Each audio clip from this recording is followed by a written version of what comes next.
Hey guys, welcome back to Critical Mass. Time for another car review. And as you can see, it's a winter car review. Start of the season.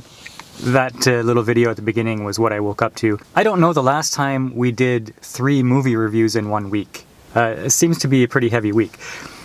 So Don and I went to see Playing with Fire, then we saw Midway, and I figured that would be it, but since he ran away with my wife to the Caribbean, I had nothing to do, extremely bored, so I said, well, Dr. Sleep is playing. Let's get critical, I wanna get critical. Let's get really critical, I wanna hear your movie talk. Let me hear your movie talk. I don't do horror. As you can see from our 3-series horror movie challenge, I had to look up the movie that I was going to give Mark. So I stopped doing horror right around the found footage era with the Blair Witch Project and Cloverfield. I didn't like that filming, and I don't feel that horror movies are scary anymore. And I don't know why that is. Is it because I'm too old?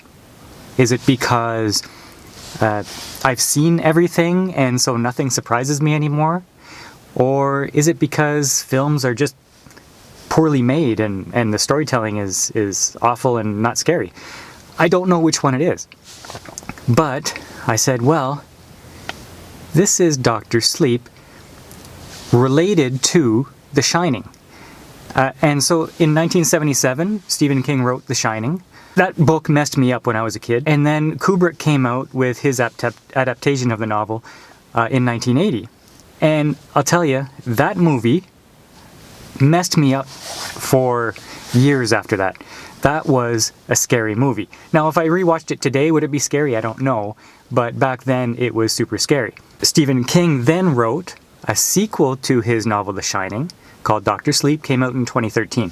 And now this is an adaptation of Stephen King's novel sequel. Okay, with that out of the way, was this a scary movie? No, it was not a scary movie. It had some supernatural elements in it.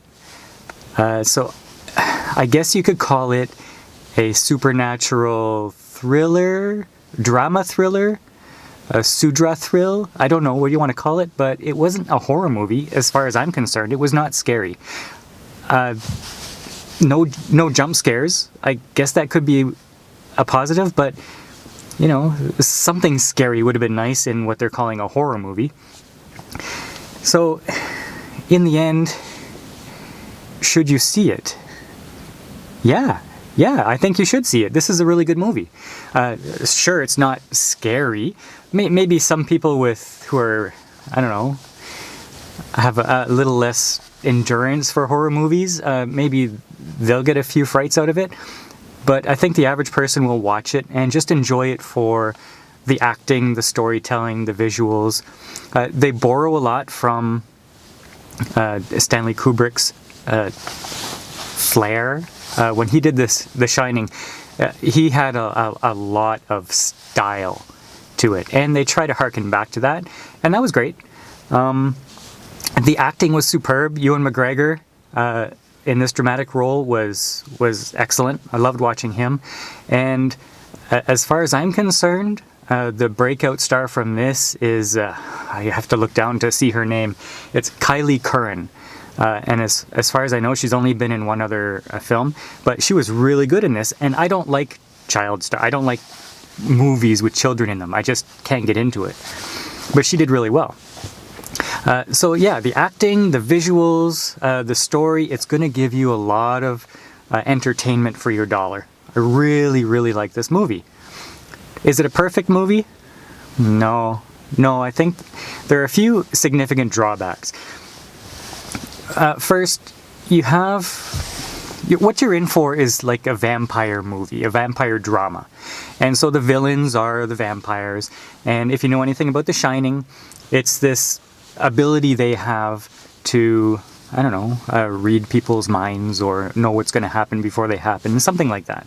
And I guess they make it a physical manifestation, which they call steam. And this group of vampire-y people, go around, and that's how they maintain their immortality, by sucking out the steam from these people who have this shining gift. Okay, that's all well and good. That could make for some very scary, villainous scenes. But they humanize this group of feeders.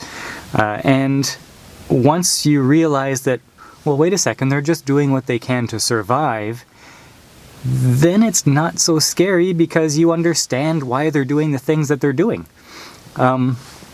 So I didn't feel a sense of cheering for the good guys against the evil, which I guess is supposed to be a good thing to have in a vampire or a horror movie itself. So yeah, the humanization of the villains, that was a bad thing. They do go back and tie everything to the Overlook Hotel and bring back some of the ghoulies that were in the original. But I found that they really had no purpose. They were without bite. I wasn't scared of them. I didn't know why they were there other than to just tie up the story. Kind of everything had no bite as far as the darkness was concerned. You could take all the supernatural elements out of this movie and have just a general dramatic, I don't know, going to get you drama thriller. There was no reason for this horror movie to be so tame. Now, with those drawbacks in mind, this was a really good movie. I enjoyed it. I didn't enjoy the little teen couples that were giggling and whispering in the back with their exaggerated fear, because, you know, they're in love and they're out on a date or something like that. That was annoying. But the movie itself was great. I recommend it. It's not scary. If you have any problems with scary movies, I think you'll be able to tolerate this movie. If you've seen Supernatural on television, then you can handle this particular movie.